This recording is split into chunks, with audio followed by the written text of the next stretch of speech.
Bayangkan, bekerja 40 jam seminggu hanya untuk melihat nilai kerja keras Anda menguap karena kebijakan moneter global yang tidak bisa Anda kontrol. Saatnya mengubah strategi dari sekedar bekerja menjadi pemilik aset. Saya akan membedah mengapa kenaikan gaji 5 hingga 10% Anda setiap tahun terasa tidak berarti di hadapan inflasi. Saya ingin Anda menyadari bahwa Anda sedang terjebak dalam income trap, di mana angka di rekening bertambah, namun daya beli Anda justru menyusut. Mari kita bicara dengan data.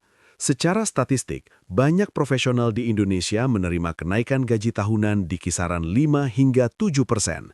Di atas kertas, Anda terlihat mengalami kemajuan finansial. Namun, mari kita bandingkan dengan realita di lapangan. Ketika harga properti di area urban meningkat 10 hingga 15% per tahun dan inflasi gaya hidup serta biaya pokok merayap naik, kenaikan gaji tersebut sebenarnya adalah sebuah ilusi. Anda merasa lebih kaya karena nominal angka di saldo bank bertambah, namun secara real, kemampuan Anda untuk membeli aset produktif justru semakin menjauh. Inilah yang disebut sebagai erosi daya beli. Kebijakan moneter global, mulai dari penyesuaian suku bunga The Fed hingga fluktuasi harga komoditas energi, memiliki efek domino yang langsung memukul dompet Anda. Anda bekerja keras untuk mengumpulkan mata uang yang nilainya terus didevaluasi oleh sistem. Jika Anda terus mengandalkan kenaikan gaji tanpa memahami mekanisme makroekonomi ini, Anda akan selamanya berada di atas treadmill finansial, berlari sekuat tenaga, namun tetap di tempat yang sama. Di bagian selanjutnya, kita akan membedah lebih dalam bagaimana mekanisme inflasi ini bekerja secara sistematis menghisap kekayaan para pekerja. Sebelum kita lanjut ke analisis yang lebih teknis, pastikan Anda menekan tombol subscribe pada channel Info Finansial Global ini.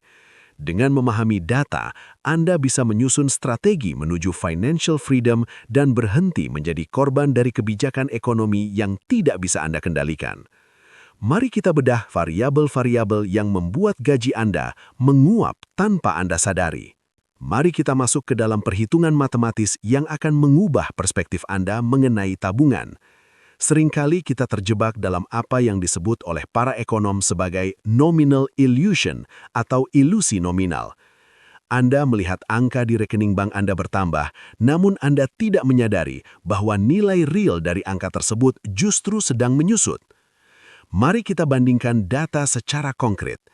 Katakanlah di tahun 2014, Anda memiliki penghasilan sebesar 10 juta rupiah per bulan. Pada saat itu, angka ini sudah cukup untuk menempatkan Anda di kategori kelas menengah yang nyaman. Namun, jika kita hitung menggunakan rata-rata inflasi tahunan di Indonesia, daya beli Rp 10 juta rupiah di tahun 2014 setara dengan sekitar Rp 15.500.000 hingga 16 juta rupiah di tahun 2024. Artinya, jika hari ini gaji Anda berada di angka Rp 13 juta rupiah, secara nominal Anda memang mengalami kenaikan sebesar 30% dalam 10 tahun. Namun secara daya beli atau purchasing power, Anda sebenarnya mengalami kemiskinan tersembunyi. Anda bisa membeli barang yang lebih sedikit hari ini dibandingkan dengan apa yang bisa Anda beli 10 tahun lalu dengan gaji yang lebih kecil. Inilah yang saya sebut sebagai invisible tax atau pajak tak kasat mata. Inflasi bertindak sebagai pencuri yang bekerja dalam diam. Ia tidak mengambil uang langsung dari dompet Anda seperti pajak penghasilan, melainkan ia menurunkan nilai dari setiap lembar rupiah yang Anda pegang. Mengapa hal ini terjadi secara sistematis? Kita harus melihat pada kebijakan moneter global. Ketika Bank Sentral Amerika Serikat atau The Fed menaikkan suku bunga atau melakukan kebijakan pengetatan kuantitatif, dampaknya terasa hingga ke pasar domestik kita. Rupiah seringkali mengalami devaluasi terhadap dolar AS. Karena Indonesia masih sangat bergantung pada impor bahan baku industri, BBM, hingga komoditas pangan, devaluasi ini memicu imported inflation. Biaya produksi naik, harga barang di pasar meningkat, dan beban itu sepenuhnya dipindahkan ke pundak Anda sebagai konsumen akhir. Dalam lanskap ekonomi makro yang sekejam ini, Mengandalkan satu sumber pendapatan, yaitu active income dari pekerjaan Anda, adalah sebuah resiko sistemik yang sangat besar bagi masa depan finansial Anda. Gaji cenderung bersifat kaku dan lambat untuk menyesuaikan diri dengan lonjakan inflasi, sementara harga aset dan biaya hidup bergerak jauh lebih cepat. Jika Anda hanya menabung dalam bentuk uang tunai tanpa memahami instrumen lindung nilai, Anda sedang membiarkan kekayaan Anda menguap perlahan. Di bagian selanjutnya, kita akan membedah strategi apa yang bisa diambil untuk memitigasi resiko ini. Pastikan Anda sudah menekan tombol subscribe pada Info Finansial Global. Di channel ini, kami membantu Anda memahami data ekonomi agar Anda bisa mengambil keputusan yang cerdas demi mencapai financial freedom, bukan sekedar bekerja untuk bertahan hidup di tengah gerusan inflasi. Mari kita lanjutkan ke analisis strategi alokasi aset. Langkah pertama untuk memutus siklus penurunan daya beli adalah dengan mengubah paradigma finansial Anda dari income-driven menjadi asset-driven. Dalam model income-driven, Anda terjebak dalam perlombaan antara kenaikan gaji dan kenaikan harga barang. Masalahnya, secara historis, inflasi seringkali memiliki akselerasi yang lebih cepat daripada kebijakan penyesuaian upah perusahaan. Oleh karena itu, Anda memerlukan mesin ekonomi yang bekerja secara independen dari jam kerja Anda. Saya akan memandu Anda melalui 4 langkah konkret untuk membangun mesin tersebut. Pertama, Anda perlu memodifikasi rasio finansial klasik 50-30-20. Jika biasanya 20% pendapatan hanya dialokasikan untuk tabungan konvensional, Anda harus mengubahnya menjadi alokasi aset anti-inflasi. Di tengah ketidakpastian makro, emas tetap menjadi instrumen safe haven yang efektif untuk menjaga nilai kekayaan atau wealth preservation. Namun untuk pertumbuhan yang melampaui inflasi, alokasikan sebagian dari 20% tersebut ke saham blue chip. Ini adalah perusahaan dengan kapitalisasi pasar besar yang memiliki pricing power kuat sehingga mereka mampu membebankan kenaikan biaya operasional kepada konsumen tanpa kehilangan pangsa pasar. Kedua, terapkan strategi dollar cost averaging. Banyak investor retail gagal karena mencoba melakukan market timing di tengah volatilitas global. Dengan DCA, Anda berinvestasi dalam jumlah tetap secara konsisten setiap bulan, tanpa peduli harga pasar sedang naik atau turun. Secara matematis, ini menurunkan biaya perolehan rata-rata Anda dalam jangka panjang dan menghilangkan faktor emosional yang seringkali merusak keputusan investasi Anda. Ketiga, jangan membatasi kekayaan Anda hanya pada satu mata uang. Saya menyarankan Anda untuk melakukan diversifikasi ke pasar modal luar negeri, terutama saham-saham di Amerika Serikat. Ini bukan sekedar mencari profit, melainkan strategi hedging atau lindung nilai terhadap pelemahan nilai tukar rupiah. Ketika inflasi global menekan mata uang lokal, memiliki aset dalam dolar AS memberikan jaring pengaman ekstra bagi daya beli masa depan Anda. Terakhir, penting bagi Anda untuk melakukan rebalancing portofolio setiap 6 bulan sekali. Strategi ini harus berbasis data. Perhatikan rilis data indeks harga konsumen atau Consumer Price Index terbaru. Jika inflasi inti terus meningkat melampaui target bank sentral, Anda mungkin perlu menggeser bobot portofolio dari aset yang sensitif terhadap suku bunga ke aset yang lebih defensif atau komoditas.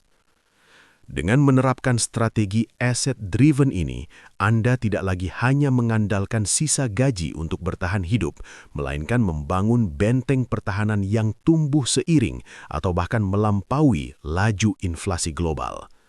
Memahami dinamika makroekonomi adalah langkah awal menuju kedaulatan finansial.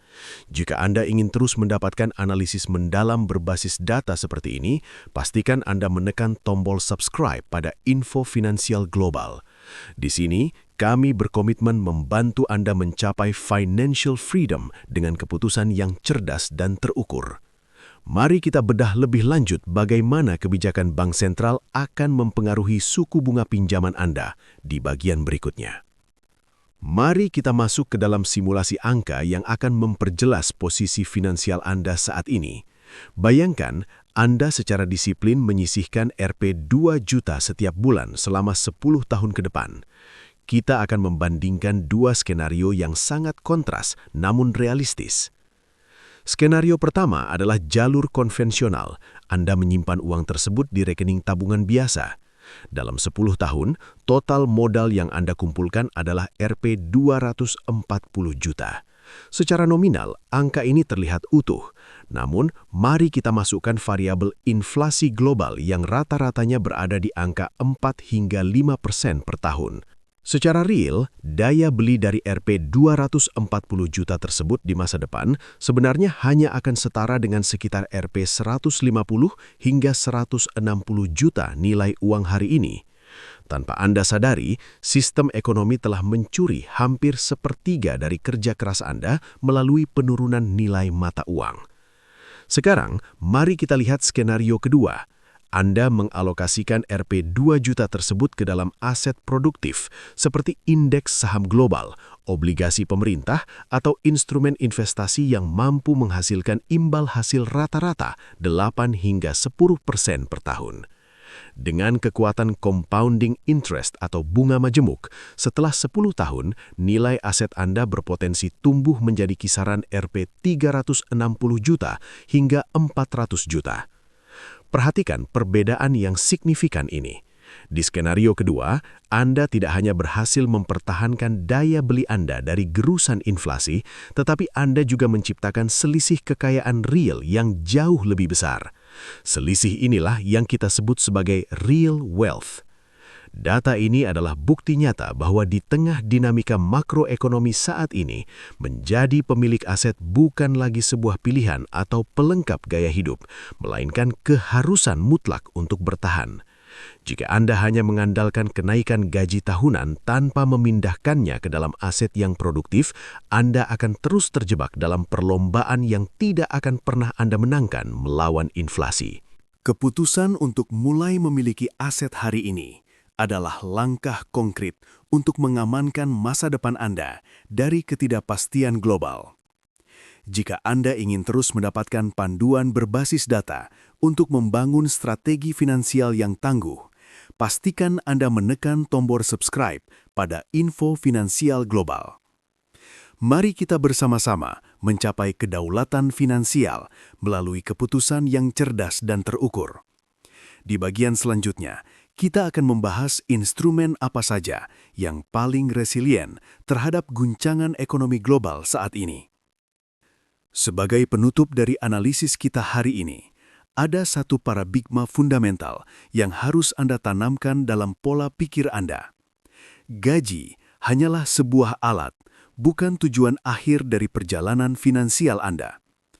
Jika Anda hanya mengandalkan kenaikan gaji tahunan yang mungkin hanya berada di angka 5 hingga 7%, sementara inflasi real pada sektor kebutuhan pokok dan gaya hidup bisa jauh melampaui angka tersebut, maka secara matematis, daya beli Anda sebenarnya sedang mengalami kontraksi. Fokus utama Anda mulai hari ini seharusnya adalah membangun portofolio yang memiliki kapasitas untuk bekerja secara mandiri, sebuah mesin ekonomi yang terus berputar untuk Anda, bahkan saat Anda sedang tidur.